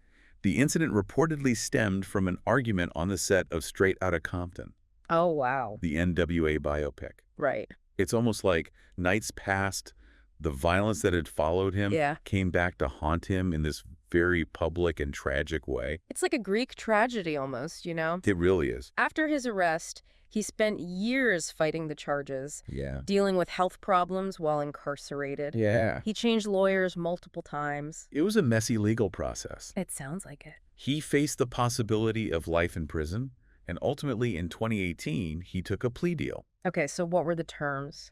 He pleaded no contest to voluntary manslaughter, Okay. got 22 years for the hit and run, Okay. plus an additional 6 years because of California's 3 strikes law and his prior felonies, Right. bringing the total sentence to 28 years. Wow, so he's still behind bars. As of March 2023, he's at the Richard J. Donovan Correctional Facility in San Diego, Okay. not eligible for parole until 2034. It's quite a fall from grace, you know, from the heights of the music industry to a prison cell. It really is a cautionary tale. Yeah. Unchecked ambition, the blurred lines between success and destruction. It makes you think about the price of fame Yeah. and the consequences of living on the edge. It's fascinating, though, how he's tried to stay relevant in the music world, even from prison. Oh, yeah, I read about that. Started a podcast Oh, wow. called Collect Call. Right. In the trailer, he hinted at some major revelations about Dr. Dre, Snoop Dogg. Of course he did. Controversy seems to follow Suge Knight wherever he goes. It really does. It's like part of his aura. But even with all the drama, Death Row achieved incredible things in a short time. Oh, absolutely. They changed the sound of hip-hop. Albums like The Chronic, Doggy Style, Classics. considered classics, and Knight was instrumental in making them happen. Yeah. He had a vision for the label, and he was fearless. Yeah, but that vision came at a cost. He did. His methods, they were often ruthless, and ultimately, that aggression contributed to his downfall. It's a complex legacy. It is. Hard to fully unpack. Yeah. He launched careers of some of the biggest names in hip-hop, Yeah. but he also became a symbol of the violence and negativity that plagued the genre. You know, and in 2017, he was indicted for allegedly threatening F. Gary Gray, Unbelievable. the director of Straight Outta Compton. A movie about his own past. It's wild, right? It's like a movie itself. It is. It's like something you wouldn't believe. It is. Luckily, that charge was dropped. Part of the plea deal. So is Suge Knight a villain? Yeah. Is he a victim of circumstance? A little bit of both. A bit of both. Right. It's hard to say. It's a question that's tough to answer. There's no doubt he had a huge impact on hip-hop. Profound impact. Yeah. But he also caused a lot of pain and destruction along the way. Right. It's a story that really makes you think. It does. What do you think, listener? Yeah. How do you view Suge Knight and his legacy? It's a question worth pondering. It is, and we've covered a lot of ground today. We have. We've explored his rise, his tumultuous time at death row, his legal troubles, the controversies. Oh, the twists and turns. Yeah, and also those bigger questions about the music industry. Yeah. The impact of image and violence. The dark side of fame. And this complex legacy of a man who was both a pioneer and a destructive force. A fascinating figure. Absolutely. It's been an intense journey. It has. Thank you for joining us on this deep dive into the world of Suge Knight. Our pleasure. If you're hungry for more, we highly recommend the Showtime documentary American Dream, American Nightmare. It's excellent. It features interviews with Knight himself, offers even deeper insights into this complex and controversial life. It really does. Until next time, keep exploring, keep asking questions, Keep digging. and keep diving deep. Absolutely. And of course, Knight was facing his own growing list of legal problems. Oh, yeah, absolutely. It's like his life was this tangled web of legal battles, and you start to see this pattern emerge. It really is. And unfortunately, it's a cycle that's all too common, you know? Yeah. Like early on, in 95, Knight's convicted of assault. Right. He's put on probation for 5 years. But then just before Tupac's shooting, he's involved in this brutal beating with his entourage, and that lands him a 9-year prison sentence. Wow. For violating his probation. So he's incarcerated during those crucial years when death row is falling apart. Do you think that played a role in the label's fate? It's hard to say for sure, but being absent from a company like Death Row, Right.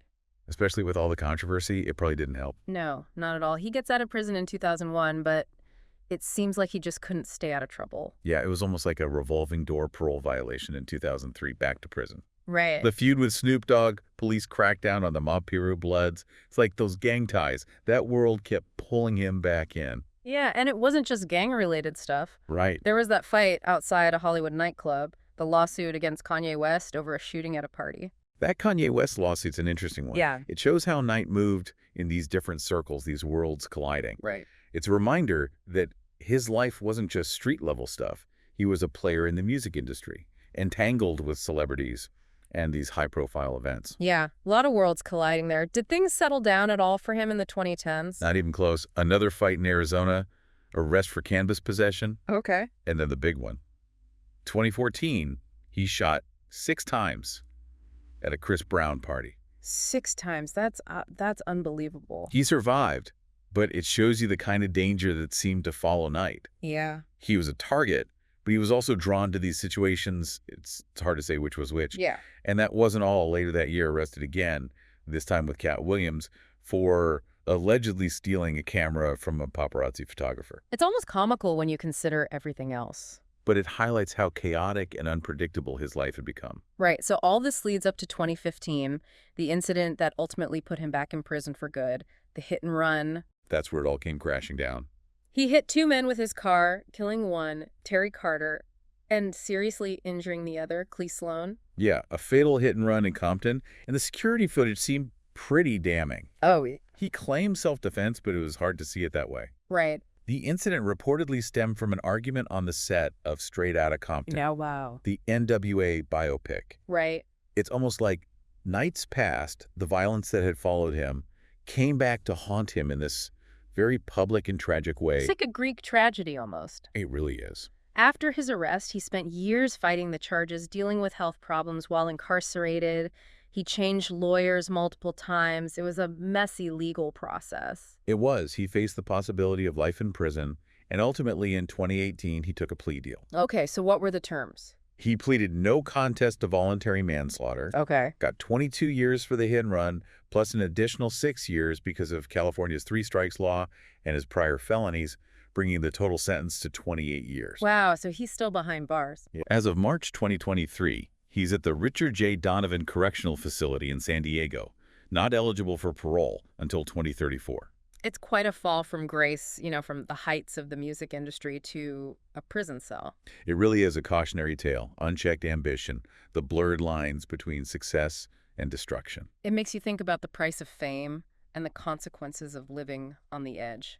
It's fascinating, though, how he's tried to stay relevant in the music world, even from prison. He started a podcast. Oh, yeah, I read about that, Collect Hall. Right. In the trailer, he hinted at some major revelations about Dr. Dre, Snoop Dogg. Of course he did. Controversy seems to follow Suge Knight wherever he goes. It really does. It's like part of his aura. But even with all the drama, Death Row achieved incredible things in a short time. They changed the sound of hip-hop. Or absolutely. Albums like The Chronic, Doggy Style, considered classics. And Knight was instrumental in making them happen.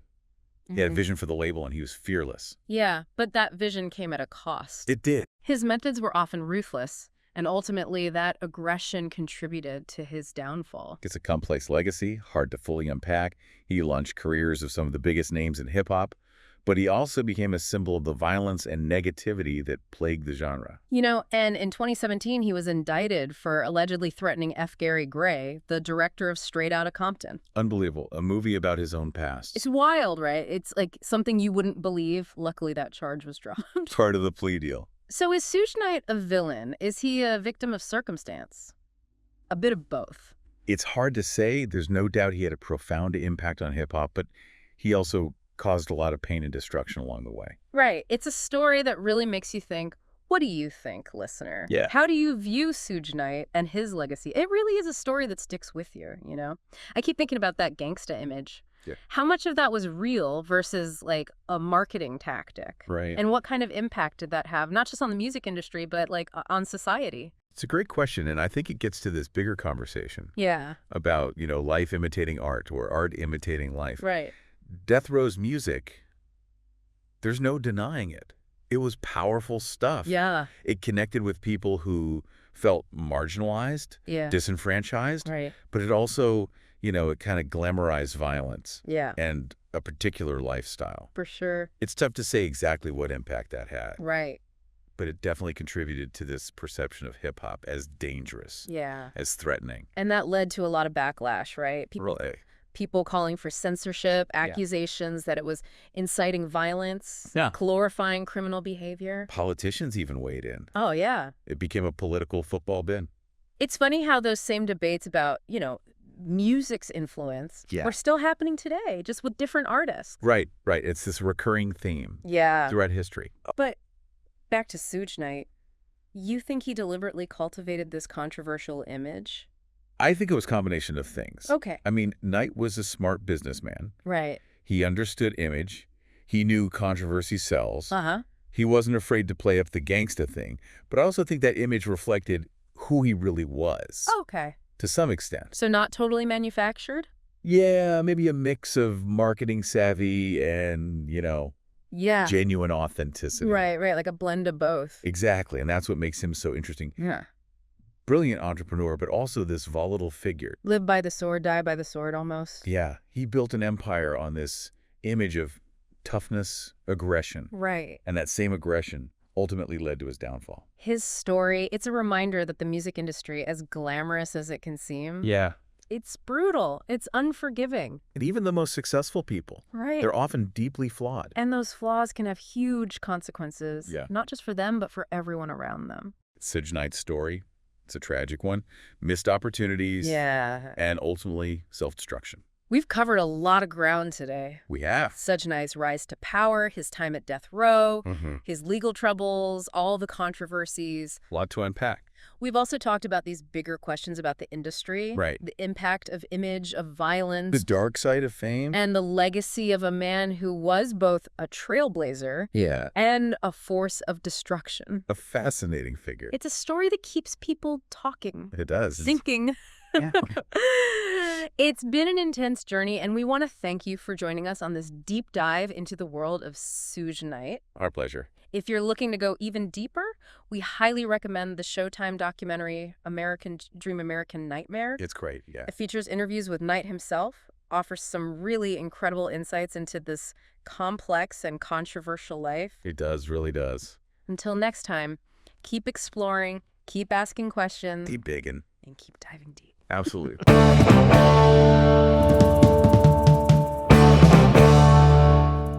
All right, buckle up, because today we're diving into a story that feels like it's ripped straight from a movie script, but it's 100% real. Oh yeah, this one's a wild ride. We're talking about the Chambers brothers. A Detroit crew who built a criminal enterprise so massive it actually inspired characters and plots in films like, New Jack City. Exactly. Ever wonder how much truth there is behind those gangster movies? Well, get ready to find out. Because we're about to separate fact from fiction. The Chambers Brothers story, man, it's this crazy blend of true crime and pop culture influence. It really is. I mean, these guys were knee-deep in the crack cocaine trade back in the 80s. Oh, absolutely. But their story, it just resonated so strongly that it practically wrote itself into Hollywood scripts. Okay, so let's start with the who's who.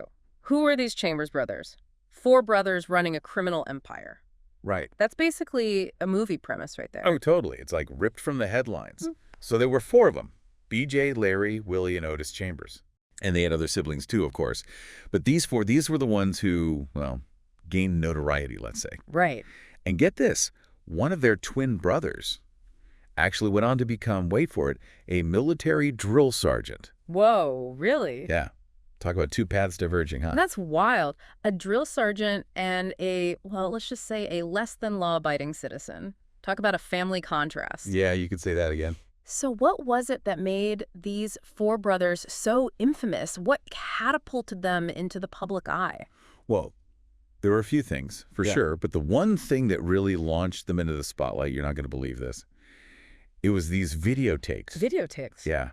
The Detroit Police Department, they seized these tapes during a raid. Okay. And picture this. The police are expecting, I don't know, the usual evidence, right? Yeah. Drugs, weapons, whatever. Right. But instead, they find home videos of these guys literally swimming in cash. No way. Like mountains of money. Oh. Overflowing from laundry baskets. You're kidding. I'm serious. It was basically a tutorial on how to flaunt your illegal wealth. That's insane. Okay, that's way beyond just flashing a few bills. Oh, yeah. That's a whole other level of audacity. Yeah. No wonder it caught everyone's attention. So this wasn't just like, a typical like street level drug dealing operation. Right, no. This is not your average street corner stuff. The Chambers brothers, they were running a full-blown, massive crack cocaine distribution network Wow. in Detroit. And they had taken over this entire apartment complex. It was called the Broadmoor. The Broadmoor. Yeah, they basically turned it into their central hub. Like their headquarters. Exactly. Much like, Nino Brown and the Carter in New Jack City, if you've seen that movie. I have, yeah. It's crazy how much that mirrored real life. So they were like operating like a legitimate business. Pretty much. Hierarchy, distribution network. They even had marketing strategies. Wait a minute. Marketing strategies for crack cocaine? Like, what were they handing out, coupons? Not quite coupons, but Yeah. You get the idea. Yeah. They were known for undercutting the competition, offering loyalty programs to their customers. Oh, wow. Crazy. Thought they took business school principles and applied them to, the drug trade. In a twisted way, I almost got to admire their, entrepreneurial spirit. Obviously not the product they were pushing, but still. But speaking of New Jack City, the parallels between the film and the Chambers brothers story are pretty striking. Were the filmmakers just inspired by them, or is there, a more direct connection? It's way more than just inspiration. New Jack City straight up lifted entire plot points from the Chambers brothers story. Nino Brown, remember? Yeah. How he consolidated power, his brutal tactics, even taking over the Carter, that apartment building. Right. It's all mirroring what the Chambers brothers did in Detroit. Really? Almost perfectly. Wow. So it's not just that they inspired the movie, it's like the movie immortalized their story, even if most people watching have no idea about the real-life connection. But with all this talk of, drugs and crime and everything, I'm curious about the human element. Was there any glimpses into their personal lives that reminded us that these were actual people beyond the headlines? Oh, yeah, definitely. There are these little moments, that add a layer of humanity to their story. Like what? Like, for instance, their mother, she passed away in 2003. Okay. It's a small detail, but it reminds us that they had families, relationships, they experienced loss, just like anyone else. It's easy to forget that. It is. And, if you're interested in digging deeper into their personal lives and all the things that, shape their paths, there's this book. It's called Land of Opportunity, One Family's Quest for the American Dream in the Age of Crack. It's by William M. Adler. It's a really fascinating read. Oh, I'll have to check that out. Okay. So we've got this true crime saga, pop culture influence, hints of a more, nuanced human story. It's like a multi-layered cake. It is. Yeah. And we've only just begun to peel back the frosting. But to really understand the Chambers brothers, we need to talk about the environment they operated in. Absolutely. Detroit in the 1980s. You can't look at them in isolation, right? Right. Their rise to power, it happened during, the peak of what we call the crack epidemic. The crack epidemic. Yeah. And believe me, that term, epidemic, it's not an exaggeration. I can imagine. This is a time when crack cocaine, this cheap, highly addictive form of cocaine, it flooded the streets of so many American cities. Detroit was hit hard. So how did this crack epidemic, as you call it, how did it contribute to the Chambers brothers story? Was it just a matter of supply and demand? It was more than that. Or is there something more to it? Think of it like this. The crack epidemic wasn't just a drug problem. Okay. It was a symptom of much deeper societal issues. Ah, I see. Detroit, back then, it was a city struggling. Economic decline, high unemployment, tons of racial tension. So they weren't just operating in a vacuum. Nope, they were a product of their environment. Exactly. And that's what makes their story so fascinating. It's a window into a specific time and place in American history, a time marked by, both opportunity and despair. And that's where we'll pick things up next time. So we're talking about a city, Detroit, hit hard by economic downturn, unemployment, racial tensions, and then into that mix, you throw this highly addictive drug. Yeah. It's like a recipe for disaster, isn't it? It was a perfect storm, really. The crack epidemic, it just exacerbated these existing inequalities. Right. And it created this sense of desperation, especially in marginalized communities. Yeah. And unfortunately, the Chambers brothers were, they were masters at exploiting that desperation. It's almost like they saw a business opportunity in all that suffering. Right. Which is pretty disturbing when you think about it. It's a tragic reality. But it's important to understand that context, right? Yeah. The Chambers brothers, they weren't just some, rogue gang operating in the shadows. They were a reflection of these larger societal forces that were at play. And that's what makes their story so relevant, even today. So you're saying their story is more than just a true crime thriller. It's a reflection of a specific moment in American history. Exactly. The Chambers brothers, their rise and fall, it's totally intertwined with what was happening in Detroit in the 80s, the social and economic realities of that time and place. It's a case study in how societal problems can, well, they can create the perfect conditions for these criminal enterprises to thrive. Okay, so we've talked about the crack epidemic, the economic downturn, the social unrest. Mhm. What was it about the Chambers brothers specifically that made them stand out? I mean, there were other gangs operating in Detroit at the time. Oh, absolutely. Plenty of them.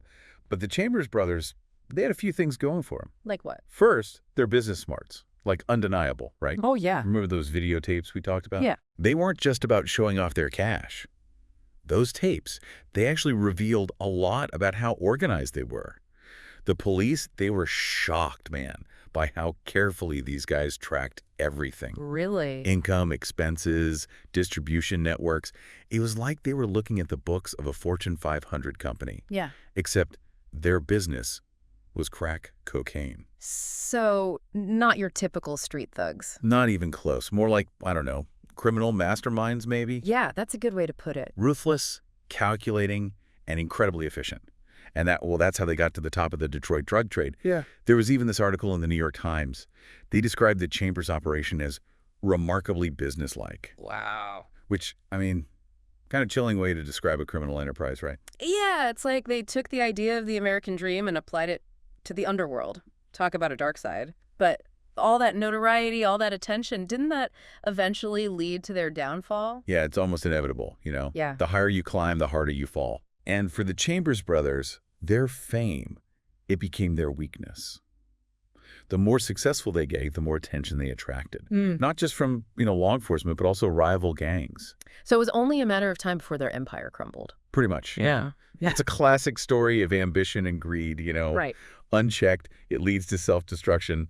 But, their legacy, it didn't end with their arrest. That's right. We got to bring it back to New Jack City. I mean, it's one thing for a movie to be inspired by a true story, but this was something else. It basically became a cinematic representation of the Chambers brothers. What was the reaction to the film like, especially from people who knew the real story? New Jack City had a huge impact, man. Yeah. For a lot of people, it was the first time they really saw the reality of the crack epidemic. Right. The violence, the destruction. It was all right there on the screen. And, there were some who criticized the film for, glorifying the criminal lifestyle. I can see that. But others, they saw it as a cautionary tale, a raw depiction of just how devastating the drug trade could be. It's interesting how one film can spark such different interpretations. But I think it's safe to say New Jack City cemented the Chambers brothers in pop culture, right? Oh, absolutely. Their story, it became this weird mix of fact and fiction. Right. The lines blurred. For sure. And that's something that, continues to fascinate people to this day. It's like they became these larger-than-life figures, almost mythical, you know? Yeah, But it also raises some ethical questions, doesn't it? it does. Like, is it right to tell these kinds of stories, even if they're based on real events? Mm-hmm. Are we, in some way, glorifying criminal behavior? That's a tough one. There's no easy answer. I think it comes down to how these stories are told. You got to find that balance, portray the realities of crime without making it look glamorous. And it's also about understanding the bigger picture. The social and economic forces, right? They contribute to these situations. Take the Chambers brothers, for example. It's not just about a bunch of criminals. It's about a system that failed them.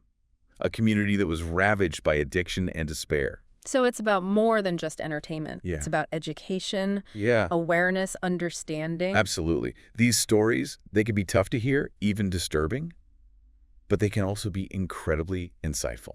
Right. And I think that's valuable. You mentioned earlier that their story is relevant even today. What do you mean by that? I mean, the crack epidemic, it's not what it used to be, and Detroit's gone through a lot of changes since the 1980s, right?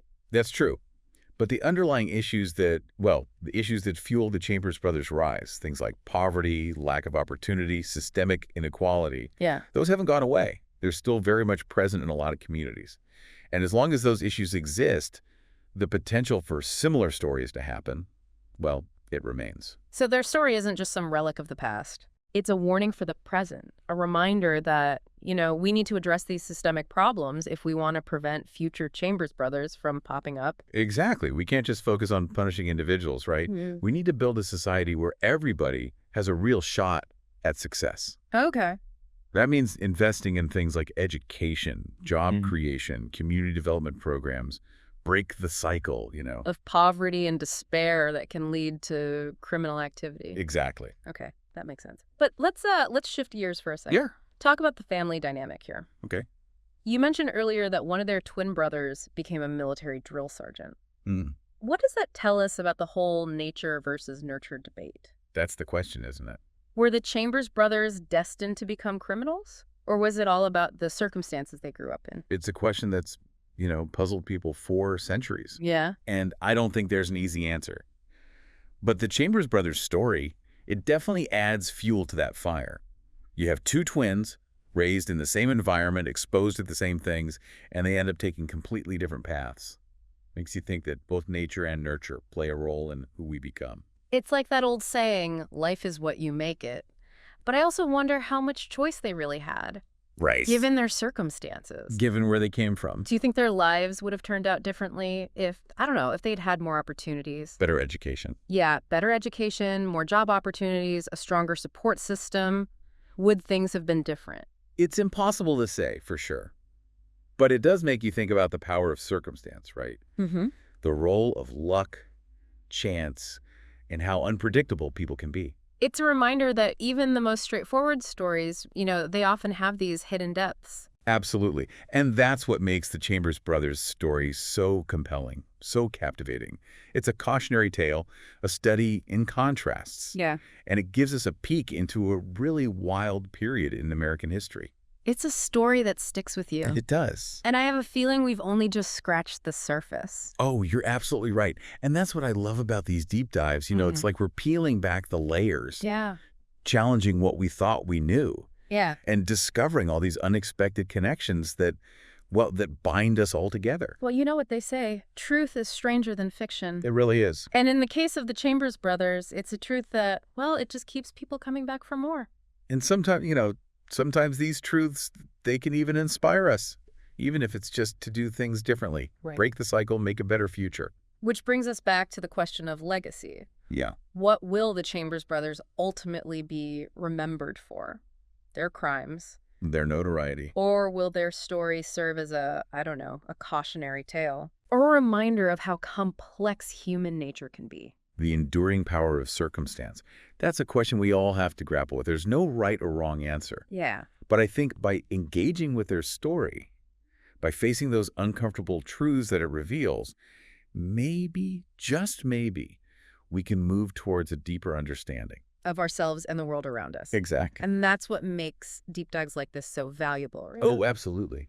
It's not just about learning the facts. It's about wrestling with the implications, Yeah. the questions that stick with you long after the story's over. Exactly. It's about sparking curiosity, encouraging critical thinking, and maybe even a little soul searching along the way.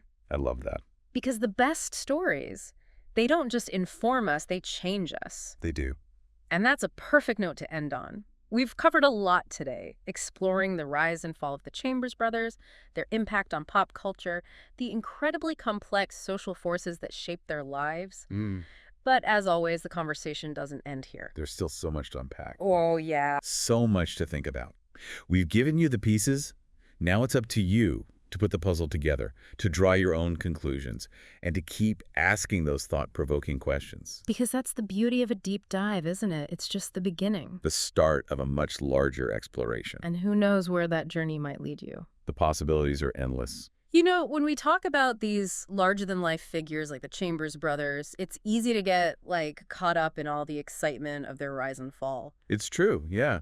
We often focus on the big picture, right? The Yeah. scale of their operation, the money, the influence. Right. But we can't forget about the human cost.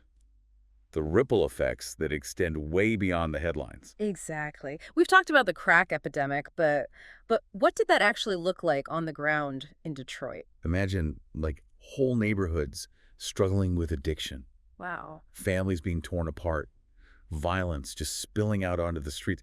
It was a truly devastating time for Detroit and for countless other cities across the country, too. So the Chambers brothers weren't just like dealing drugs, they were profiting from a crisis. Yeah, they were capitalizing on a very real and very painful situation. And it's important to remember that their story isn't unique. There were countless others who exploited this crisis in similar ways. So what can we learn from all of this? It feels like we've uncovered a dark chapter, but is there any light to be found? Any lessons we can apply today? I think the biggest takeaway is that we absolutely have to address the root causes of situations like this. We can't just focus on punishing individuals. Right. You know, we need to create a society that offers genuine opportunities for everyone. So tackling poverty, inequality, lack of education, that kind of stuff. Exactly. Those are the breeding grounds for desperation. Yeah. And when people are desperate, they're more likely to make choices that they might not otherwise make. It's like that saying, hurt people hurt people. Yeah. The Chambers brothers were hurting and they inflicted a lot of hurt on others. That's a really powerful way to put it. And it highlights how important it is to break those cycles of hurt and despair. Right. We need to invest in communities, provide resources, and create systems that support people instead of, leaving them vulnerable to exploitation. It sounds like we're talking about a pretty massive societal shift, not just law enforcement, but also social programs, education, job creation, the whole 9 yards. It's a complex challenge for sure. But the Chambers Brothers story, it serves as a stark reminder of what can happen when we fail to address these issues. Their story is a cautionary tale, but also like a call to action. It's a reminder that we can't be complacent. We have to be proactive in creating a more just and equitable society. And I think that's a really powerful message to take away from all of this. It's easy to get caught up in the sensationalism of the story. The drama of it all. Exactly. But the real value is in the lessons we learn and the actions we take to prevent similar situations from happening again. So we started this deep dive exploring the Chambers brothers, this group of criminals who became like pop culture icons. But what we've really uncovered is a much deeper story about societal issues, human choices, and the consequences of our actions. And that's the power of these deep dives, isn't it? We start with a specific topic, but we end up exploring something much, much bigger, something that connects us all. It's been a fascinating and thought-provoking journey, and I hope you'll continue to think about these questions long after this episode is over. Remember, the Chambers Brothers story, it's not just a piece of history. It's a reflection of who we are as a society. Yeah. And it's a challenge for us all to do better, to create a world where stories like theirs become less inevitable. They become cautionary tales of a bygone era. And on that note, we'll wrap things up. Thanks for joining us on this deep dive. It's been a pleasure.